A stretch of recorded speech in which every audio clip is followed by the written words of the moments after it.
RCN. Le son de la différence.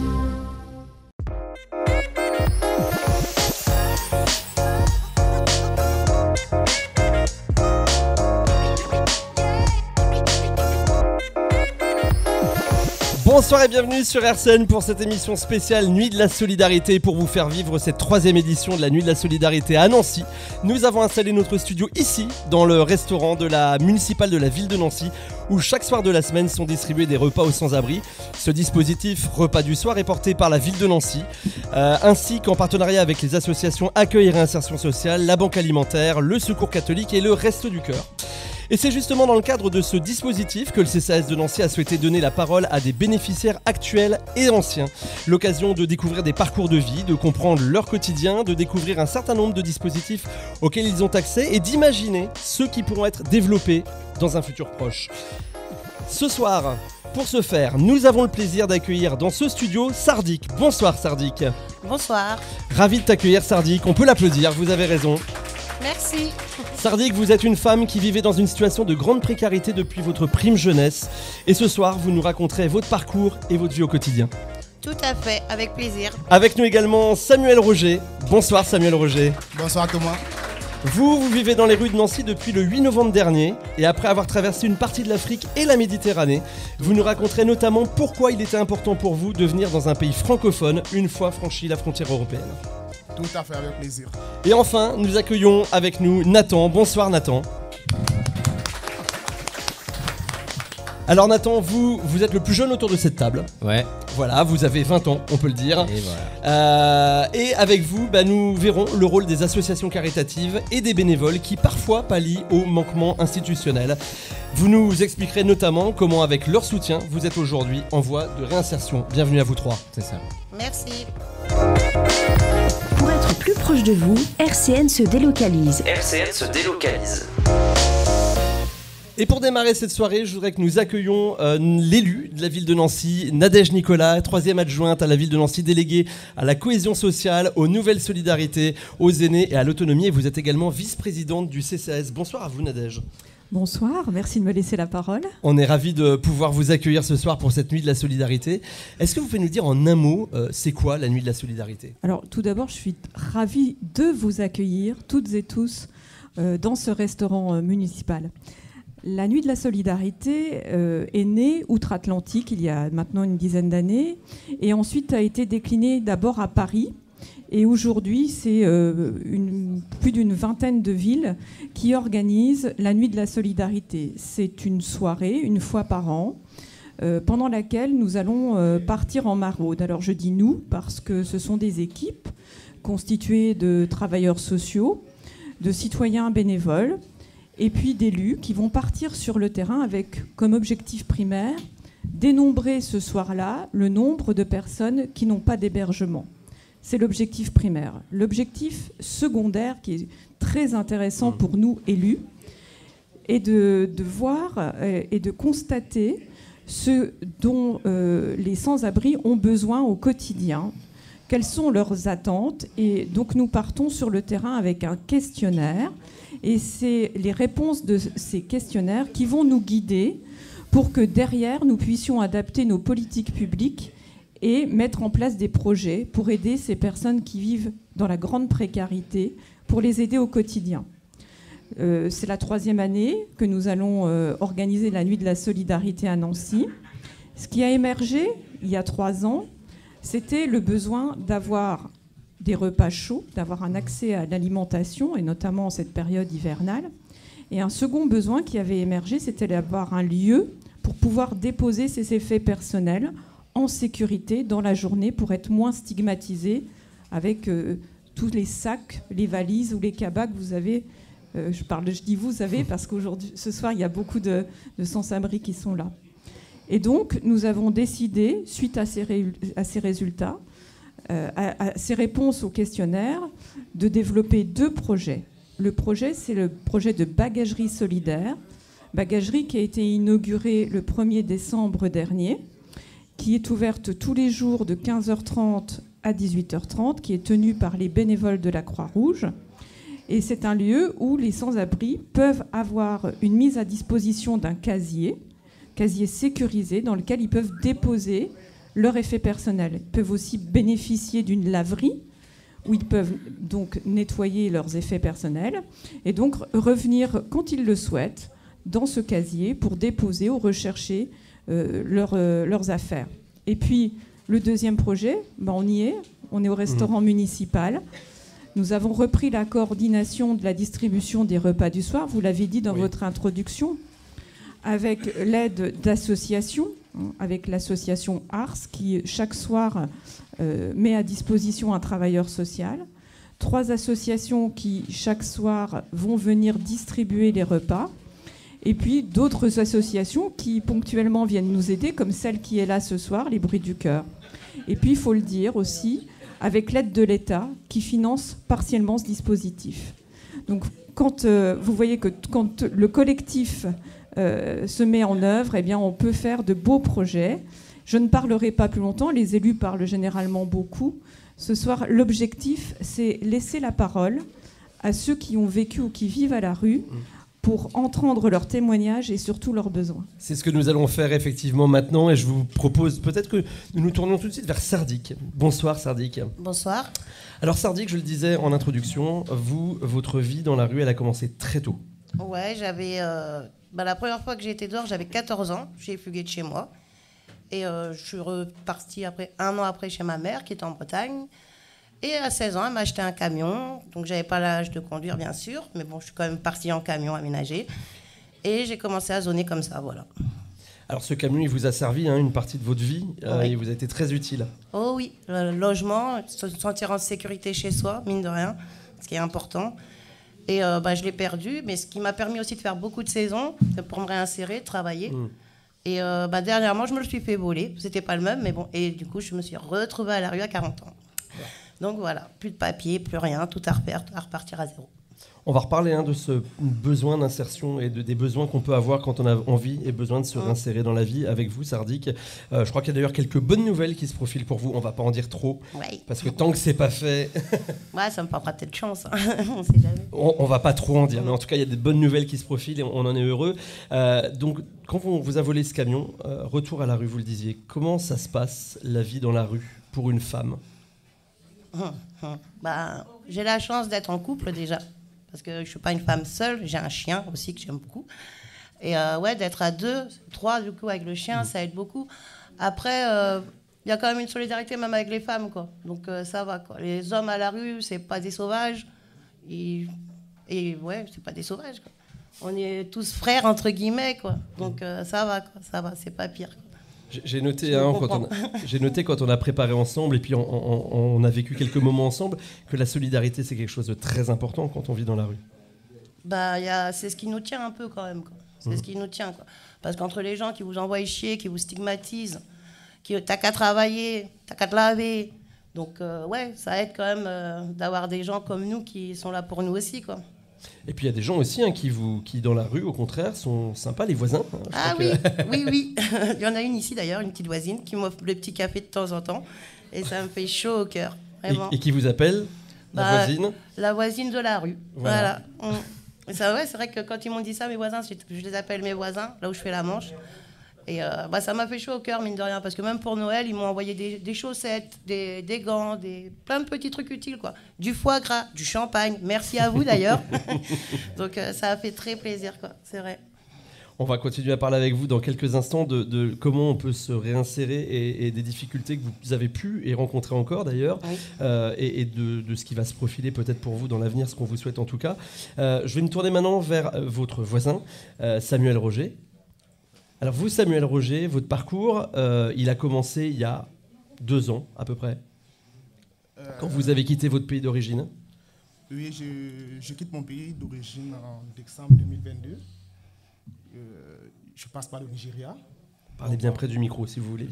Oui, je passe par le Nigeria, qui est un pays voisin au Cameroun. Donc c'est par les motos. J'ai rejoint le Nigeria après le Niger. Après le Niger, j'entre en Algérie. Après l'Algérie, je vais en Libye. Et c'est de la Libye au mois de février 2023 que je me retrouve en Italie. Et bon, en Italie, je n'ai pas été rejeté parce que on ne crache pas dans le plat qui t'a donné à manger hier. Donc, mais en Italie, l'insertion était un peu difficile parce qu'il faut parler la langue. C'est un peu difficile, on ne se sent pas... même dans la rue, vous avez à peine une personne avec laquelle vous pouvez causer. Donc, ça devient compliqué et stressant. Donc, c'est fait que bon. Et j'ai dit pourquoi ne pas aller en France. Parce que l'Italie, je n'arrivais pas à m'insérer au plus profond de moi parce que je me sentais vraiment pas... Je me sentais protégé, mais je ne me sentais pas dans un milieu, dans mon milieu le plus fréquent. Pourquoi? Parce que lorsque je suis arrivé dans la rue à Nancy, novembre, le 8 novembre, parce que le 8 novembre, je suis arrivé à Nancy, en passant par la Suisse, j'ai retrouvé beaucoup d'autres personnes, les Sadji, qui sont nombreux, bonsoir. Qui sont là et qu'on embrasse et qu'on salue. Oui, parce que je connais au moins 80% de ceux qui sont dans la rue à Nancy. On se connaît au moins 80%. Et qu'on se retrouve dans le même parcours. C'est important, cette notion de parcours, on va en reparler évidemment tout à l'heure. Je voudrais bien que vous nous racontiez quand même ce qui s'est passé quand vous êtes arrivé à Nancy. Vous êtes allé à la gare pour dormir. Bien. Bon, je vais commencer un peu par l'Italie, parce que lorsque je quitte de l'Italie lorsque je quitte de l'Italie, c'était le 7 novembre. Donc je quitte le 6, le 6. Le 7, on arrive à la frontière de la Suisse. Bon, la douane, la police nous demande de repartir en Italie. Je dis, monsieur, mais moi je parle italien, comment je fais pour rester dans un pays où je n'arrive pas à m'intégrer? Pourquoi? Parce que le premier élément, c'est d'abord la langue.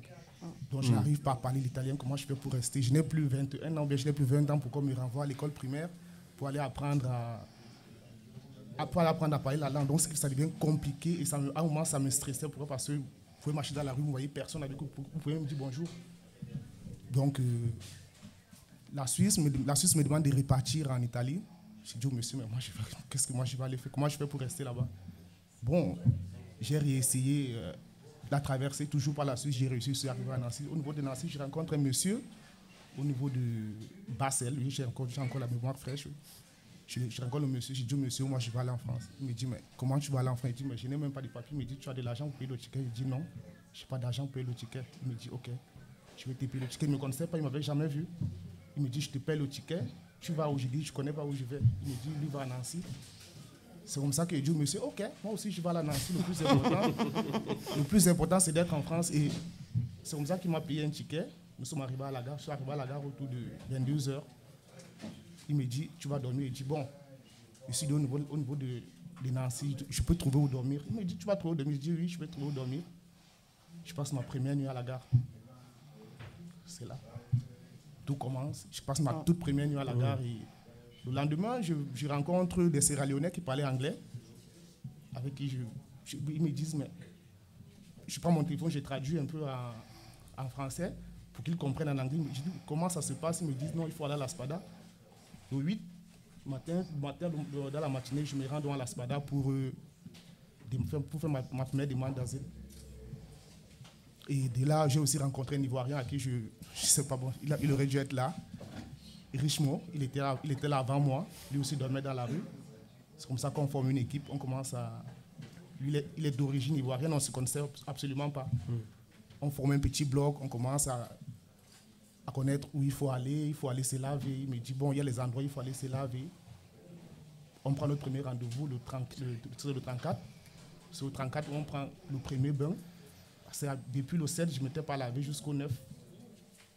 Donc je prends mon premier bain le 9, au 34.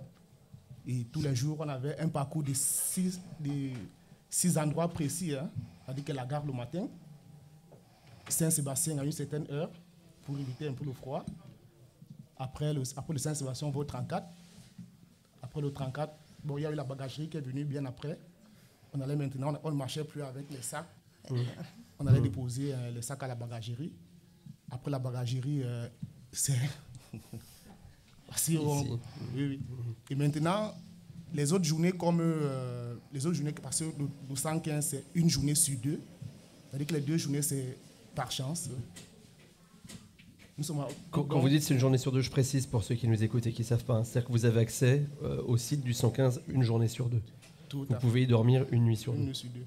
Donc, la nuit, vous dormez pour 115, vous débrouillez soit au sous-sol de la gare. Bon, si vous trouvez un gardien gentil, un vigile gentil qui vous dit non, vous pouvez rester. Si vous ne trouvez pas quelqu'un gentil, va vous dire non, vous ne pouvez pas rester. Donc, vous restez sous la température dehors. Et le soir, on vient ici, au repas du soir, on prend un repas et on reprend le parcours pour le 115.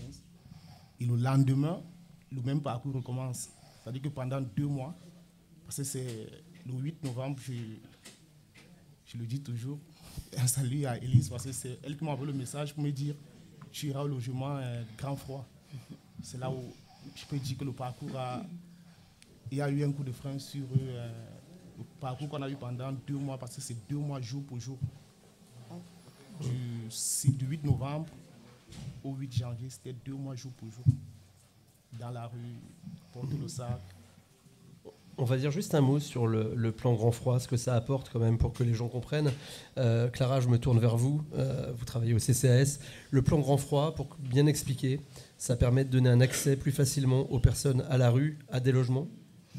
Oui, effectivement, il y a plusieurs niveaux dans ce plan Grand Froid. Actuellement, on est au niveau 1, ce qui veut dire que toute personne qui contacte le 115 doit pouvoir être mise à l'abri pour la nuit. Alors, une mise à l'abri, ce n'est pas un hébergement d'urgence pérenne. On parle d'une mise à l'abri à partir de 18-19 heures jusqu'à maximum 8 heures le lendemain matin. Donc, il faut quand même passer toute la journée dans les institutions sociales si elles sont ouvertes ou alors dehors dans le froid. Donc actuellement on est en niveau 1, donc plusieurs centres d'hébergement ont ouvert des lits en plus, ont ouvert des places en plus. Voilà, actuellement toute personne qui contacte le 115 peut être mise à l'abri. Ça fait une semaine, une bonne semaine. On ne sait pas si la semaine prochaine ce sera le cas. Voilà. Oui, c'est lié vraiment au climat et à la température qu'il y a dehors. C'est fini à partir d'aujourd'hui. C'est fini à partir de ce soir. À partir de ce soir. Voilà, merci Madame Nicolas. C'est bien dommage d'ailleurs. On va pouvoir en rediscuter éventuellement de tout ça dans quelques instants.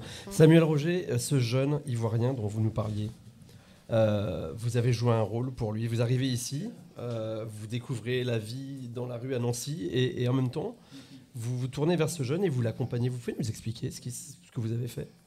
Eh bien, c'est un petit frère. Parce que, bon, en réalité, il y a souvent des petites chamailles entre les Camerounais et les Ivoiriens. C'est vrai, quand j'arrive dans la ville de Nancy, je rencontre ce gars, on commence à se titiller de temps en temps. Il m'explique sa situation. Je dis, mais tu es dans des problèmes qui sont au-dessus des miens. Pourquoi? Parce qu'au moins, toi, tu as passé il y a 3 mois, tu n'as pas un logement. On se met à marcher chaque fois, on a les sacs. À un moment, il se fâche. Il pleurait parce qu'il y avait des jours, il pleurait. Il me dit, si lui l'avait su, peut-être il serait mort dans la Méditerranée que de venir marcher chaque jour sur cette température aussi élevée. Bon, chaque fois, je remontais le moral. Je disais, non, tu es un homme, tu dois aller jusqu'au bout. Je reste convaincu que les difficultés ne viennent que de commencer. Pourquoi? Parce que tu viens d'arriver en France et peut-être tu ne sais pas ce qui peut t'arriver encore plus devant. Tu viens d'arriver, donc tu as encore le moral, tu peux garder ton moral et te confier aussi à plusieurs personnes. Donc, avec moi, il m'a confié beaucoup de petits trucs. Il me disait, tu vois, comment je dois faire ici, là. Quand il doit prendre la place au 115, comment il doit faire? Il dit, mais nous sommes à 2. Si nous sommes à 2 et qu'on cherche un endroit, le Tranca nous avait donné les sacs à coucher. C'est avec ces sacs. C'était devenu un peu comme les cartes d'identité pour nous, parce que partout où on nous voyait, c'était toujours avec son petit sac. Parce qu'on ne peut pas se séparer. Si vous le laissez 1 minute, bon, peut-être quelqu'un qui n'a pas aussi les sacs peut le prendre. Donc vous marchez avec vos sacs au quotidien. L'Ivoirien j'ai été, moi je peux dire, un mentor pour lui. Bien que j'étais dans la même situation que lui, parce que j'ai eu plus de morale. J'ai été comme un mentor pour lui. J'ai dit non, ne te décourage pas, sois fort. Jusqu'au jour où il a eu la bonne nouvelle, il a eu un logement. Bon, il m'appelle chaque jour. Il me demande comment tu as dormi, comment tu vas. Je dis bon, ça va, on se parle au quotidien chaque jour. Il n'y a pas une journée, il ne prend pas de mes nouvelles, il me dit toujours sois fort. C'est grâce à toi que je suis resté debout, parce qu'à un moment, il s'était découragé. Il s'était totalement découragé, parce qu'à un moment, vous allez voir peut-être qu'il peut se suicider. On ne sait pas pourquoi il s'est suicidé, parce qu'il est à bout.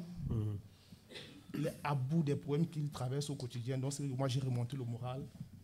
Jusqu'au jour où il a eu la bonne nouvelle, il a reçu le message qu'il fallait qu'il parte pour un logement. Et aujourd'hui, je crois que ça fait 3 semaines ou 1 mois qu'il est dans un logement, et je suis très content pour lui. Merci pour lui. Je crois qu'on peut l'applaudir.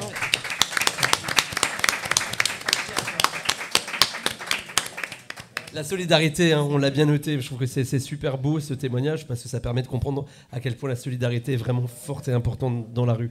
Merci beaucoup, Samuel Roger. Vous aussi, il y a des bonnes nouvelles qui se profilent. Hein. On en reparlera un petit peu plus tard, mais il y a des bonnes nouvelles, je tiens à le préciser aussi. Tout à fait, merci. Je me tourne vers Nathan. Bonsoir Nathan. Bonsoir. Alors Nathan, vous, un parcours pareil qui a démarré ici à Nancy il y a quelques mois, pas très ancien. Vous êtes arrivé quoi au mois de juin? Alors je suis arrivé précisément au mois d'août. Oui, au mois d'août. Au début... Non, au mois de juillet, milieu juillet, et tout s'est déroulé dans le mois de juillet comme le mois d'août, début août. Alors comment, vous êtes jeune, vous avez 20 ans, comment à 20 ans on décide de partir, d'arriver comme ça dans une ville qui est Nancy? Et qu'est-ce qui se passe quand vous arrivez? Alors moi je suis parti de chez moi, je vivais chez mes parents, je suis parti suite à un conflit familial on va dire.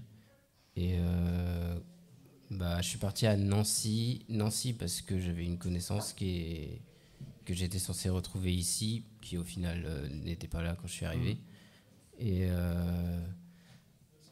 du coup, j'avais littéralement très peu d'argent. J'avais le fameux billet de 50 €. Qui va faire sourire mon voisin de gauche, Samuel Roger, qui se moque un peu à chaque fois qu'on en parle. Oui, parce que voilà. Incroyable, quel budget, Nathan. Oui, parce que voilà, c'est vrai que j'avais pas réfléchi, mais 50 € ça part très vite. Quand je suis parti, je me suis pas dit. Je me suis vraiment dit, je verrai après et tout. C'est parti en une journée, bref. Du coup, je suis arrivé. La première semaine, je l'ai littéralement passé à la rue parce que j'avais rien, je connaissais personne. Qu'est-ce que je faisais la nuit? Je zonais, je dormais sur des bancs et encore je dormais entre guillemets. Puis j'ai passé une bonne semaine dehors. Puis c'est vraiment à partir de la deuxième semaine où ça a commencé à s'enclencher petit à petit avec des rencontres. J'ai rencontré... je sais pas si je peux dire son prénom. Allez-y. J'ai rencontré un jeune, je sais pas quel âge il a, il doit avoir dans la vingtaine, qui s'appelle Hugo. Et juste chercher mon chemin et il m'a gentiment aidé en me donnant le contact d'une amie à moi qui s'appelle Sakina. Et qui m'a énormément aidé parce que Sakina est en contact avec plusieurs associations. Et elle est un peu dans ce domaine-là. Du coup... Qu'est-ce qu'elle a fait concrètement, Sakina, pour vous? En fait, la première chose, je crois qu'elle m'avait demandé, c'était mon CV, tout ça. C'est vrai que moi, c'était assez facile parce que j'avais déjà directement mes papiers, j'avais tout. En fait, il me manquait juste le logement et le travail. Du coup, oui... elle a pris mon CV, elle l'a donné, elle l'a distribué un petit peu partout. C'est vrai que moi aussi j'ai fait les démarches dans les restaurants, tout ça. C'est vrai qu'à Nancy il y en a beaucoup. Puis après, elle a contacté vraiment plusieurs personnes. Elle m'a dit tu vas à tel endroit, tel endroit. Je suis allé du coup à Lars. Je suis allé dans quelques autres associations. Après, il y avait le Bazar à Lisette aussi, qui m'a énormément aidé dans l'installation dans le logement, mais ça c'est venu après. Puis oui, voilà. Vous vous êtes adressé à des structures de type SAMU social, de type... Alors oui, quand je suis arrivé à Lars, on m'a demandé d'appeler le 115. Je crois que c'est 115. Oui. Ouais. Et du coup... ils m'ont clairement dit de retourner là où je venais en fait. Et ils m'ont pas donné de réponse, ils m'ont jamais donné une suite, on va dire. Du coup voilà. J'ai essayé plusieurs fois et plusieurs tentatives. Ouais. Et à chaque fois c'était la même chose. On vous passera le micro si vous voulez réagir ensuite, n'hésitez pas. En tout cas, le SAMU social, donc, ça vous a pas permis de trouver des solutions et Sakina est intervenue donc, à ce moment-là. Exactement. Et elle a joué un rôle important pour vous. Oui, parce que déjà, ce qu'il fallait régler, c'était le fait que je dormais dehors. Donc la première chose, c'était elle a réussi avec elle a réussi avec plusieurs associations qui étaient, on va dire, soudées pour m'aider, entre guillemets, à me financer des nuits d'hôtel. Du coup, la première semaine, j'ai réussi à la passer à l'hôtel. Puis en attendant, elle essayait de trouver, de contacter des patrons, tout ça. Et c'est vrai que fin de la semaine, j'avais eu du coup une réponse d'un certain Julien qui a, à cette époque-là, on va dire, était mon patron, on va dire ça. Et du coup, il m'a trouvé le... Patron. Ouais. Et du coup, il m'a trouvé le travail. Enfin, c'est lui qui m'a embauché. Je suis toujours dans le même travail. D'ailleurs, c'est agent de collecte de carton. Ouais. Donc pour l'agence d'intérim Valo. Donc voilà. Et ça vous a donc, vous avez ce travail, ça vous permet de trouver un logement ensuite? Oui, alors en fait, alors il y a eu beaucoup de choses. Il y a d'abord eu, du coup il y a eu le travail. Alors c'est vrai que j'ai eu le travail très vite, j'ai commencé direct après. Il m'a contacté genre 3 jours après, je travaillais. Et après, attendez, j'essaie de me souvenir, mais après. Après, il me semble qu'ils se sont mis en lien avec des grosses assos institutionnelles type Arelia pour cet appartement qu'il y a aujourd'hui. Ouais, c'est ça. Mais en fait, c'est vraiment Julien qui a tout fait, dans le sens où Sakina était en contact avec Julien pour le logement, et Julien a trouvé du coup le logement et le travail en même temps. Ce qui fait que du coup, la 3e semaine, je travaillais et en même temps, j'avais quelques nuits d'hôtel encore, et après j'avais du coup trouvé c'est un petit studio du coup qui est comment on peut dire, je sais pas comment dire, genre qui appartient à l'association Arelia. C'est du logement diffus, en fait, du CHRS diffus. Ouais, c'est ça. Alors on peut expliquer ce que c'est peut-être pour les auditeurs? Non, vous n'avez pas l'idée, Clara, plus précise. C'est un centre d'hébergement d'urgence en fait pour les personnes. Il y en a plusieurs types. Et là, on est sur un appartement, un CHRS diffus, on appelle ça. Vous avez des bâtiments entiers qui sont réservés à ce genre d'hébergement. Et finalement, là, on est sur un appartement localisé dans le secteur de Nancy. Ouais. Et dans une résidence tout à fait lambda, mais réservée à Arelia, à une association. Donc on est dans la sous-location en fait. D'accord. C'est l'association qui loue l'appartement où il en est propriétaire, et après on loue à la personne présente. Et ça peut aussi se transformer en glissement de bail à un moment donné pour certaines associations. Nathan, on voit dans votre parcours que vous allez vers la voie de la réinsertion totale, quasiment d'ailleurs, et vous avez des projets aujourd'hui. On peut dire un petit mot de ce projet que vous nourrissez, et on peut même dire qu'il a plutôt un peu avancé d'ailleurs. Ouais, c'est vrai. Du coup, moi, depuis que je suis tout petit, j'ai rêvé d'être dans le cinéma. C'est vrai que j'avais le projet, quand je suis arrivé à Nancy, on m'a dit il y a une école du cinéma, je me suis dit mais c'est top. Du coup, à côté du travail et tout, j'essayais un petit peu de développer ça derrière. Puis c'est vrai qu'il y a une semaine et demie, j'avais du coup rendez-vous avec l'école de cinéma de Nancy, et du coup j'ai eu plutôt un bon retour. Ça, on va dire que ça marche plutôt bien. Là, j'ai de nouveau rendez-vous avec eux en fin de semaine pour revoir 2-3 points, mais du coup ça avance vraiment bien, je suis content. Voilà, une formation qui arrive prochainement. Ouais, c'est ça. Alors les nouvelles sont plutôt bonnes pour l'ensemble de nos témoins, mais je voudrais maintenant qu'on revienne un petit peu sur le parcours quotidien. Tout à l'heure, Samuel Roger, vous nous parliez de ces 6 points de rendez-vous quotidiens. Je me tourne aussi vers Sardik. Vous avez aussi des journées un peu type. Vous pouvez nous raconter, c'est quoi votre journée, comment elle se passe, comment elle se déroule, les rendez-vous que vous avez quotidiennement? Le matin, c'est plus tout ce qui est rendez-vous pour chercher du boulot et tout. Et à partir de 14h, 13h30, je fais la manche, quoi. Donc voilà, tous les jours, la manche, tous les jours. Le dimanche, c'est dur parce que tout est fermé. Mais bon, voilà. Et maintenant, je suis quand même au Grand Sauvois depuis quelques mois. Du coup, j'ai quand même mes affaires de poser, j'ai ma petite clé, j'ai ma petite douche, mon toilette. Ça, c'est... Alléluia. Et du coup, grâce à ça, quand même, et mes référents, on a pas mal cherché du boulot. Du coup, je vais peut-être bosser en insertion bientôt. Mais ce qui ne m'empêche pas quand même d'aller quand même faire la manche tous les jours parce que sans sous, on ne fait rien, quoi. Donc, et comme il disait tout à l'heure, 50 €, ça part vite. Et faire 50 € à la manche, c'est compliqué quand même.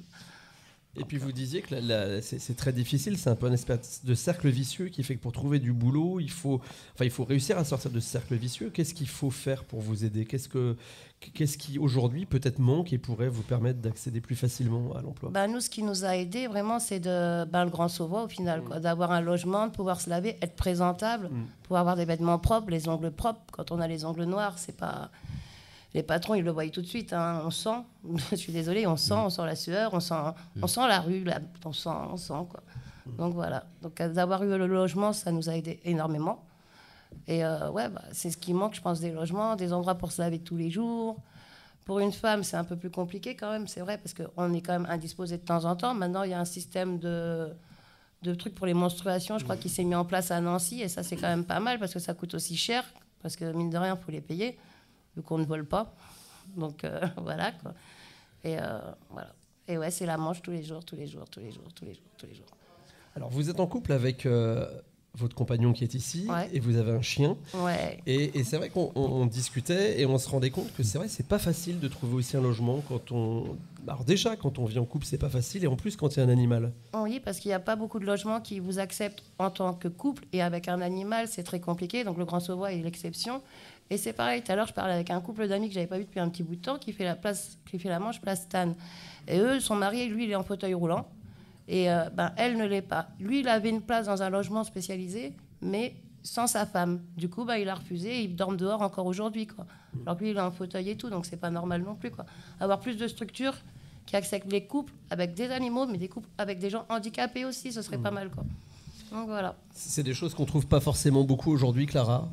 Ce genre de centres qui permettent d'accueillir comme ça les couples, les animaux et les personnes en situation de handicap. Aujourd'hui, pour ce qui est centre d'hébergement, on a le Grand Sauvois. Le Grand Sauvois, à l'intérieur du Grand Sauvois, on trouve plusieurs dispositifs. On a des dispositifs de stabilisation, on a du CHRS, on a du DUS, du diffus, comme avec Nathan. Et ce site-là accepte les animaux de compagnie. On a un autre site qui accueille des personnes handicapées, donc Pierre Vivier, qui appartient à l'association Ars, qui peut accueillir des animaux, mais les animaux seront en cage à l'extérieur. Hors de question. Si mon chien est en cage, je suis en cage aussi, quoi. C'est moi. Donc, il n'y a pas grand monde qui se pousse à la porte, finalement. Donc, effectivement, d'autant plus quand on est une femme avec un animal, finalement, on peut être seulement accueilli en termes d'hébergement, hein, parce que l'accueil de jour, 34 rue des Fabriques, on peut bien sûr y aller avec un chien, la bagagerie du 32 aussi. Mais voilà, quand on est une femme avec un chien, on va au Grand Sauvois. Et imaginons qu'on est une femme et qu'on a un chien et qu'on a un ex pas très sympa au Grand Sauvois. À ce moment-là, on fait quoi ? Ouais. Voilà. Donc ça, c'est des choses qui seraient peut-être intéressantes d'étudier pour l'avenir, parce qu'on est aussi là pour imaginer ce qui pourrait simplifier la vie, l'insertion, la réinsertion. Est-ce que c'est des choses du coup que vous appelez de votre vœu, par exemple, Sardic, ça ? Oui, d'ailleurs, grâce à mon référent Pierre, je me suis inscrite sur leur site réinsertion. C'est un peu comme un pôle emploi en fait, mais pour l'insertion, quoi. Et du coup, j'ai postulé à plusieurs postes et j'ai peut-être une bonne nouvelle bientôt là, donc. Avec l'ortie, d'ailleurs. Et merci à eux pour le repas de ce soir aussi. Voilà, un grand merci précise, à l'ortie. Voilà, pour nos auditeurs, avant cette émission, on peut les applaudir. Merci à vous.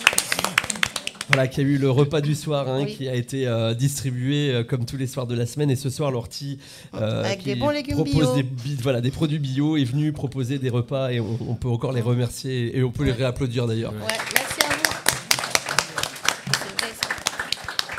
Tout à l'heure, on parlait de la difficulté du parcours quotidien, notamment quand on a des sacs à dos. Je crois, on entendait Nadège Nicolas tout à l'heure aussi nous dire qu'après les précédentes nuits de la solidarité à Nancy, avait été mis en place la bagagerie. Est-ce qu'on peut faire un petit bilan déjà de la bagagerie ? Est-ce que c'est quelque chose qui vous a soulagé ? Vous n'êtes pas obligé de répondre. Allez-y, Samuel Roger, allez-y. Bien, quand on parle de soulagement, c'était un soulagement extrême. Là, il faut le dire. Parce que marcher au quotidien avec les petits bagages qu'on a. Ta maison sur le dos. La maison, voilà, la maison sur le dos. Vous avez peut-être des petits repas. Vous devez marcher avec de lundi à lundi. Lorsqu'on a créé la bagagerie, ça nous a permis vraiment de nous séparer de nos sacs.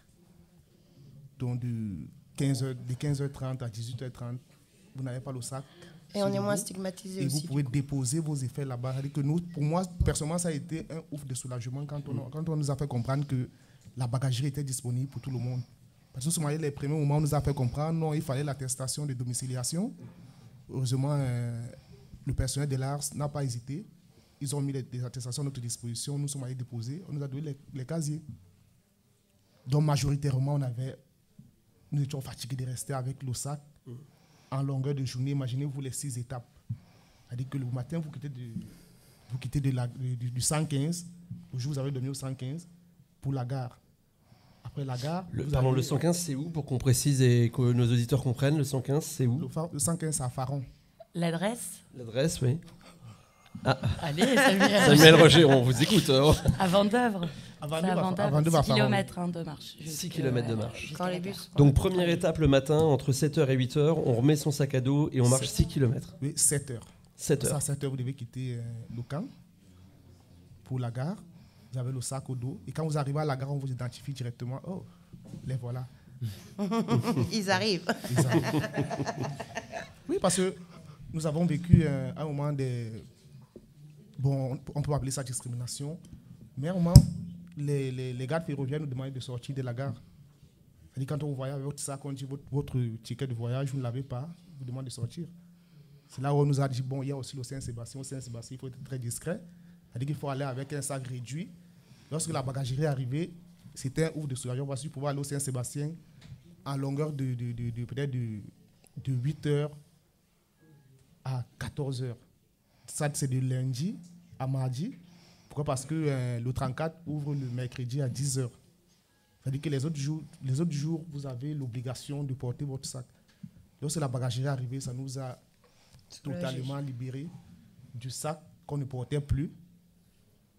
On ne marchait plus avec le sac. Maintenant, tu pouvais aller même à la gare, on peut te confondre avec un client, un voyageur, oui. Vous parlez d'ailleurs, Sardic, un peu d'être discriminé quand on a son sac. Bah oui, tout de suite, on nous met dans la case clochard, zonard.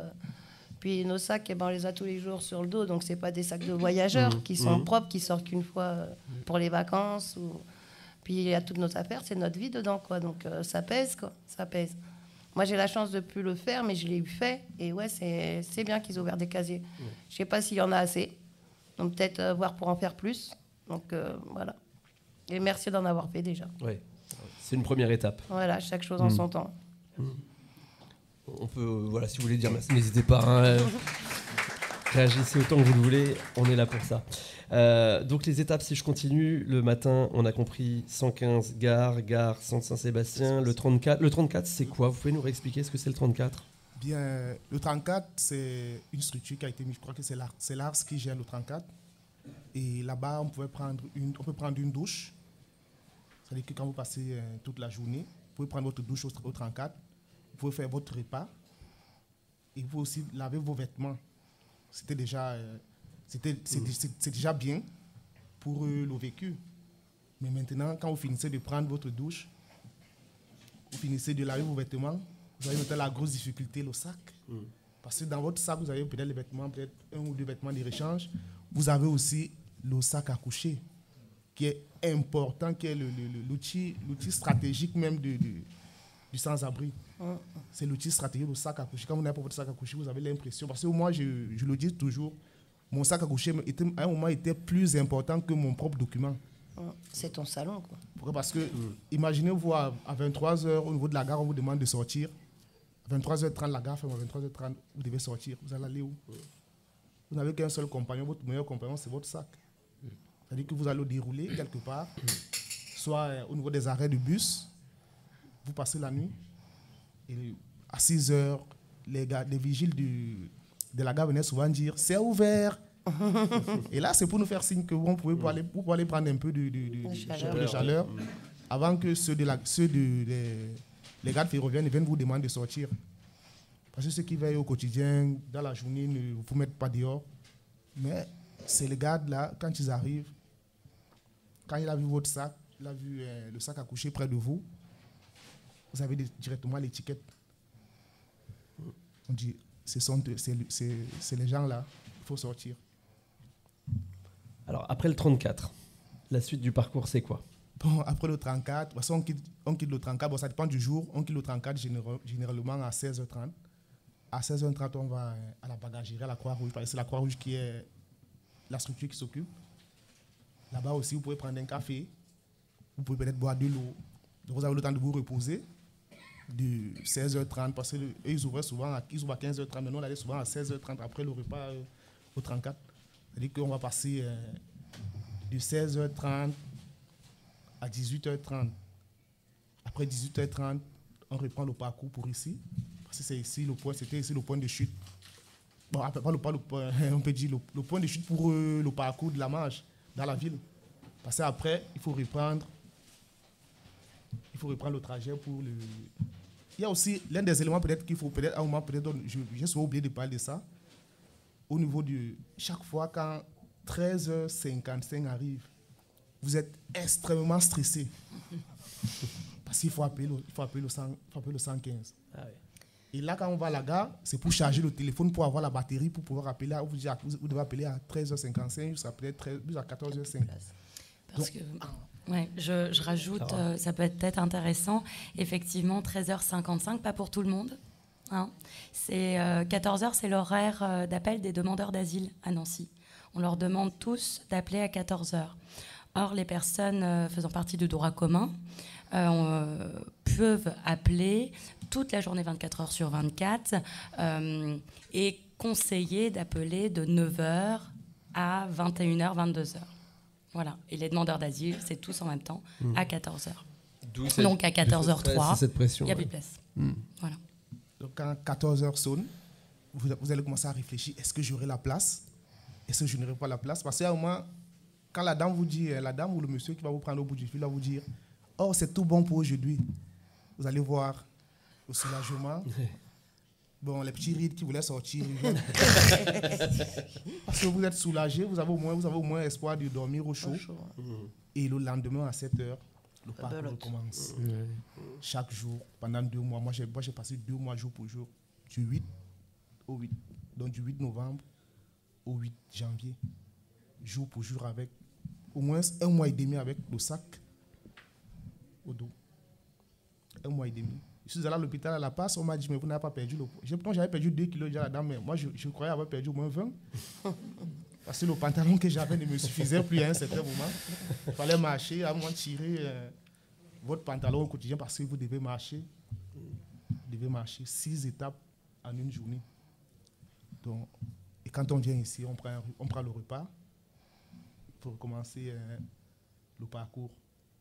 Vous arrivez au 115 le matin.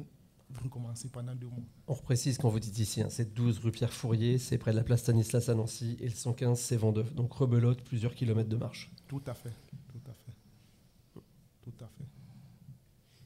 Si vous souhaitez réagir ou poser des questions, levez la main, on vous passera le micro, je le dis aussi, parce que cette émission... il y a des mains qui se lèvent dans le fond, on va aller amener le micro là-bas. Voilà, n'hésitez pas, ça a pour vocation d'être une émission participative. Levez la main, on vous passe le micro. J'ai une question à poser. Comment ça se fait qu'on appelle, en période d'hiver, on appelle une nuit, et une nuit après, on se retrouve dehors, et après, il faut rappeler le lendemain? Ça, j'ai du mal à comprendre, en sachant qu'il fait très froid. Alors, qui veut répondre? Je pense que Clara est la mieux placée pour répondre. C'est la travailleuse sociale. Clara, on attend une réponse sur cette question. Alors, je vais essayer de répondre normalement, bien, Adeline. Effectivement, alors pas pendant le plan grand froid. Le plan grand froid niveau 1, tout le monde peut appeler, tout le monde est mis à l'abri. Hors plan grand froid, même s'il fait 0 degré, on demande, en tout cas c'est une nouvelle tactique des écoutants 115, parce que leur ligne était complètement bouchée. C'était vraiment l'horreur. Donc on est parti sur un autre format qui est tout aussi complexe pour les personnes et pour les écoutants. On dit aux personnes, bon écoutez, vous avez dormi ce soir, on n'a que 21 places de mise à l'abri. pour les personnes de droit commun, 17 actuellement pour les demandeurs d'asile, je ne me trompe pas, Samuel Roger. Oui, 17. Sur le territoire de Nancy, tout confondu.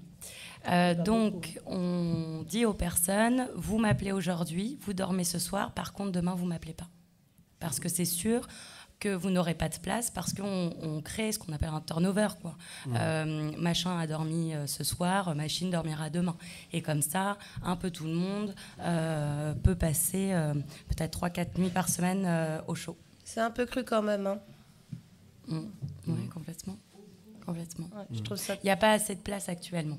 Ouais. J'allais vous poser la question, ça veut dire qu'aujourd'hui, il y a un manque effectif de place pour accueillir tout le monde. Oui, en tout cas, c'est ce qui ressort. Le problème, c'est que avec cette nouvelle tactique, les chiffres n'en sont plus réels, puisque quand vous remontez des chiffres en disant, voilà, X personnes ont appelé ce soir et n'ont pas pu être mis à l'abri, bon, vous avez le chiffre. Aujourd'hui, vous dites X personnes n'ont pas appelé ce soir, bah oui, mais on leur a dit de ne pas appeler. Et puis, il y a toutes les autres personnes qui disent, moi c'est fini. Moi, je ne veux plus appeler, je suis fatiguée. Puis c'est pas avec une nuit qu'on se repose vraiment non plus, quoi. Moi, je vois maintenant que je suis au Grand Sauvage, je me repose vraiment. Mais avant, c'était, on ne se repose pas vraiment. De toute façon, c'est des foyers. Quand on s'est connus l'année dernière pour le plan Grand Froid, enfin pour la nuit des solidarités, justement, tu voulais nous mettre en foyer, on ne voulait pas. Moi, je dormais dans ma voiture avec mon chien, ma petite Twingo, parce que c'était justement peur de tous les jours de devoir refaire encore les mêmes choses. Enfin, c'est dur et c'est compliqué, quoi. Ouais, il y a une méfiance qui vient avec le fatigant. Temps. Finalement, on peut le dire, je pense. Il y a une méfiance, on n'y croit peut-être plus. C'est ça, c'est ça. Ouais. Puis on dit de toute façon, on va appeler, on va nous dire, c'est complet, le 3/4 du temps. Tu vois, donc...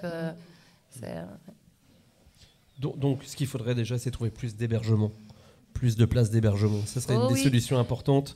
On est là aussi pour essayer de dresser un petit peu ce qui pourrait être l'avenir de l'aide à la réinsertion des personnes qui vivent à la rue. Donc, si j'entends bien, aujourd'hui, la plus forte demande, ce serait de trouver plus de lieux. Oui, parce que souvent, on nous dit, t'as qu'à travailler, mais si tu vis dehors, comment tu fais pour travailler ? Ça veut dire que tu vas travailler le matin, le soir, tu vas te trouver un Porsche pour dormir, tu vas te laver à la gare, entre guillemets, avant d'aller bosser. C'est compliqué. Donc, le logement, avant le travail, je pense que c'est la solution aussi, quoi.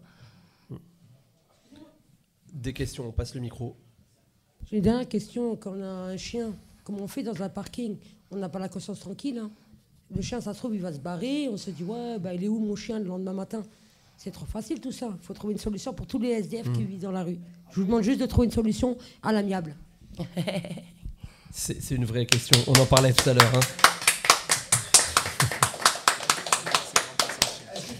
C'est vrai, on en parlait, ce besoin vraiment de pouvoir accueillir les personnes sans abri avec leurs animaux. C'est un point qui a l'air d'être qui est très important, mais qui a l'air aujourd'hui de pas être très entendu ou très reçu. Notre chien, c'est notre enfant, c'est notre binôme, c'est lui qui nous fait tenir tous les jours. Et franchement, comme je disais, le Grand Sauvois, moi je suis au Grand Sauvois avec mon chien et je les remercie, quoi. Et il n'y a pas assez de structures qui accueillent les animaux, enfin, nos compagnons en fait. Moi, mon chien, je le considère comme mon gosse, donc. Voilà, quoi. Exactement. J'aurais voulu interagir par rapport à ce que tu as dit. C'est que après, je suis d'accord et tout. Qu'est-ce qu'on fait de notre chien et tout ça, machin. Après, il faut pas non plus que compter sur l'aide de tout le monde et tout. Ton chien, c'est ton chien. Il doit pas se barrer normalement déjà. Tu dois faire en sorte que ton. Oui, mais je parle pas de toi. Je parle de ce que tu viens. Ton chien, tu l'accroches à. Nous, on l'accrochait. Moi, j'accrochais mon chien à mon sac et je dormais sur mon sac. Tu l'accroches à ton sac. Après, voilà, mais je comprends ce que tu veux dire. Il faut une aide pour tout ça. Mais ce que je veux dire, c'est qu'il faut un peu que les gens se responsabilisent un petit peu pour que après l'aide soit vachement plus facile aussi, quoi. Tu vois ce que je veux dire ? C'est pas toi en personnel, c'est pour tout le monde.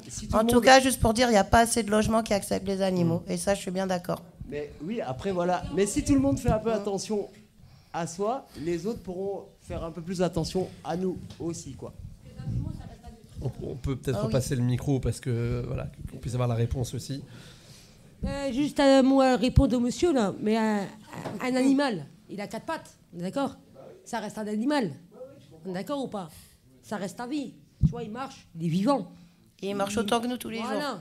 Si, admettons, tu viens, tu t'endors, t'es tellement fatigué, t'es KO, t'as tes sacs toute la journée, machin et tout. Tu fais comment pour surveiller ton chien ? Non, là, c'est ton chien qui te surveille. Pas ta situation. Là, c'est ton chien qui te surveille. C'est différent. Après, j'ai plus rien à te dire. Bon, voilà, on a entendu effectivement les différents points de vue par rapport à ça. Mais ce qu'on peut noter, c'est qu'effectivement, l'hébergement qui permet d'accueillir des animaux, c'est quelque chose de très important. Et donc peut-être que ce qui pourrait aussi ressortir de cette troisième nuit de la solidarité, c'est ça, c'est cette demande un peu forte de vous permettre de pouvoir intégrer des logements avec vos animaux. Et d'ailleurs, je voudrais remercier les vétérinaires qui nous filent un coup de main aussi. Il y en a certains qui prennent nos animaux gratuitement. Il faut demander à Clara, elle a quelques bonnes adresses. Au 34, en tout cas, ils nous donnent des bons pour si nos chiens vont pas bien, quand même, pour pouvoir les soigner, parce que ça coûte très cher. Et si on perd notre chien, la corde, elle est pas loin, quoi. Voilà. Alors, quels seraient les autres points qui pourraient aussi améliorer votre vie, votre retour à une situation sociale et professionnelle? Est-ce qu'il y a d'autres idées comme ça? On a d'autres réflexions, d'autres questions? Allez-y, pardon. Bonjour, oui. Donc moi, je suis travailleuse sociale à la SPADA, donc structure de premier accueil des demandeurs d'asile. Et il y a ma collègue Léa aussi, qui est également à la SPADA. Nous, en fait, la problématique qu'on a, effectivement, Samuel Roger l'a bien dit, c'est qu'il n'y a pas d'hébergement pour les demandeurs d'asile, il n'y a que 10 places pour les zones 15. Maintenant, mais en fait, c'est qu'il y a des flux. Nous, on a vraiment cette problématique, c'est qu'il y a des moments où on a plein de primos qui arrivent et il y a 15 places. Et donc, nous, on va essayer de se démener un peu avec l'OFI, avec nos chefs de service, etc., pour qu'ils ouvrent des places ou pour qu'ils orientent des demandeurs d'asile. Ça peut être en dehors de Nancy, d'ailleurs, la plupart du temps, c'est en dehors. Et donc, voilà, il y a des places qui s'ouvrent. Et après, le flux, on ne sait pas pourquoi, il redescend. Non, en ce moment, par exemple, on a beaucoup moins d'arrivées. On a presque personne là depuis un mois qui arrivent à la SPADA. Et on a des places, pour autant, qui se sont ouvertes. On arrive à trouver avec l'OFI des places. Mais nous, du coup, on a vraiment... Samuel Roger, il est resté 2 mois à la rue. Il y a des demandeurs d'asile qui sont restés 6 mois à la rue, entre août et là, qui viennent d'être mis à l'abri. Donc, c'est vrai que c'est une vraie problématique aussi, nous, c'est d'avoir vraiment des flux parfois très tendus et parfois où il n'y a personne. Et du coup, l'hébergement, derrière, ça a du mal à suivre, quoi. Donc ça, c'est aussi une vraie problématique. Excusez-moi, j'ai une petite question. Il y a 17 places hommes ou hommes et femmes hommes. Et les femmes? Non, les femmes, elles sont mises à l'abri de manière plus pérenne, en fait. Ok, et il y a combien de places pour les femmes? Il n'y a pas vraiment de... Il n'y a pas un nombre, il n'y a pas de quota. Les femmes et les enfants, et les femmes et les familles sont souvent... ils sont mis à l'abri, et c'est vraiment pour les hommes que c'est cantonné à 17 places, 20 places. Ok. Ouais. Merci. Bon, donc on entend que vraiment le logement, je me retourne à nouveau vers Clara du centre social, du centre communal d'action sociale, pardon. Logement, point important, puisqu'on est là aussi pour recenser un petit peu les besoins. Hein. Le logement avec les animaux, le logement, on le disait aussi pour les couples et les couples, notamment avec des personnes souffrant de handicap. C'est des choses qu'on peut mettre aujourd'hui sur la table ce soir dans cette émission Table Ronde. Oui, je pense que de toute façon, le but de cette table ronde, c'est d'entendre déjà. Hein, c'est d'entendre, c'est de donner la parole aux personnes concernées. Ça, c'est vraiment une volonté, en tout cas du CCAS. Et puis de trouver des petits chemins de questionnement, de nouveaux projets, pourquoi pas. Pourquoi pas quelque chose autour des animaux, pourquoi pas quelque chose autour du handicap. Voilà, J'ai quand même vraiment l'impression, je me permets, mais de dire que les animaux, c'est quand même quelque chose qui revient beaucoup. J'ai l'impression que c'est peut-être, après les casiers, peut-être ça pourrait être les animaux aujourd'hui. Vous essayez de prendre en considération ce besoin-là. Tout à l'heure, il parlait de son ami, en fait. C'est tout comme, en fait. C'est notre ami, c'est notre enfant, on le considère comme un humain, en fait. Hein. Il galère autant que nous, quoi. Quand ça va pas, c'est lui qui vient nous faire des câlins. C'est lui qui nous oblige à nous lever des fois, c'est lui qui nous oblige à aller faire la manche parce qu'il a besoin de manger comme nous. C'est ma vie, moi. C'est ma vie, mon chien. Donc voilà. Toi aussi, chérie, hein, mais bon. Et qui lève la main d'ailleurs, donc il va répondre. Parce que des fois, en fait, on arrive, tu veux aller te mettre au chaud et tout, trouver un logement social, et t'arrives avec ton chien, et on te dit, non, en fait, t'as un chien. Du coup, t'es là, mais t'inquiète, ton chien, on va le mettre à la SPR. Non, je suis désolé, excuse-moi, je préfère rester dehors avec mon chien, quoi. Et c'est ça qui est un peu triste, quoi. J'ai même pas eu le droit de la prendre ici, non plus. C'est comme si toi, ton gosse, tu le laisses là, comme ça, et puis moi, je vais me mettre au chaud tranquillou, quoi. Non, c'est mort, quoi. C'est pas possible, en fait. Et c'est ça qui est un peu chiant, quoi. Mais après, il y a quand même des structures, comme qui le permet, le Grand Sauvois. Je répète, le Grand Sauvois, qui nous a accueillis avec notre chien en couple et tout, quoi. Franchement, merci beaucoup, quoi. Et il en faut un peu plus des comme ça, quoi. Merci. Merci beaucoup. On va devoir se quitter déjà, le temps passe extrêmement vite. Je vais finir moi, en vous remerciant de la confiance que vous nous avez accordée tous les trois. Parce qu'accepter de témoigner comme ça en public, à la radio, je voudrais qu'on les applaudisse très fort. Ça a été une formidable rencontre de préparer cette émission avec vous trois et on est hyper heureux ce soir parce que je sais qu'il y a des belles perspectives pour chacun d'entre vous et on vous suivra avec grand plaisir. Merci de nous avoir suivis, on vous embrasse tous très fort, on vous souhaite à tous une belle soirée sur RCN et à très bientôt. On peut encore les applaudir.